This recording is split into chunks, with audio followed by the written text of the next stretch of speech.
তো ওষুধ খাওয়ার পরে তো দেখলাম আগের তুলনা একটু সাকসেসফুলের দিকে এসছে,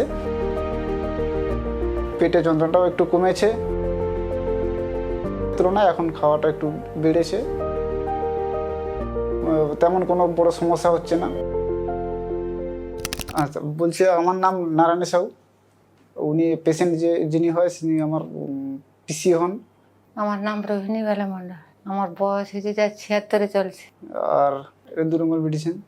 প্রথমে কি হয়েছিল, প্রথমে উনার একটু অসুবিধা হয়েছে বলতে পেটে সমস্যা হয়েছিল, তার জন্য ডাক্তার দেখালাম। ডাক্তার দেখানোর পরে ডাক্তার বলছিল যে এই অ্যান্ডোস্কোপি করতে হবে। তো অ্যান্ডোস্কোপি করলাম, বায়োস্কোপি করলাম, করার পরে তো ডাক্তারবাবু দেখে বললো যে পেটের সমস্যা আছে, তোমাকে ক্যান্সার মতো হয়েছে। তো সেখান থেকে আমি সন্দেহ মেটানোর জন্য আর একটা সার্জেনকে দেখালাম।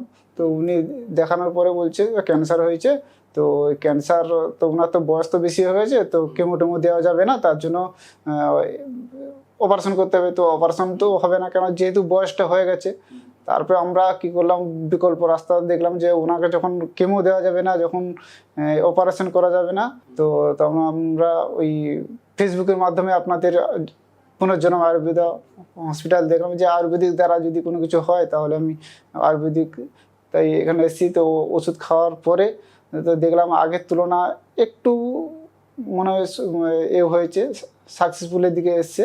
তার জন্য তো দ্বিতীয়বার আমরা আবার চেঞ্জিং বলতে ওই যে পেটে যন্ত্রণা হতো, তারপরে ওই পেটে খিদা কম ছিল, তো এখন পেটে যন্ত্রণাটাও একটু কমেছে, আর খিদাটাও একটু মোটামুটি খাওয়ার আগের তুলনায় এখন খাওয়াটা একটু বেড়েছে। উনি তো বলছে যে বর্তমানে এখন তো বললো তো যে তেমন কোনো বড় সমস্যা হচ্ছে না, এখন মোটামুটি খেতে পাচ্ছে।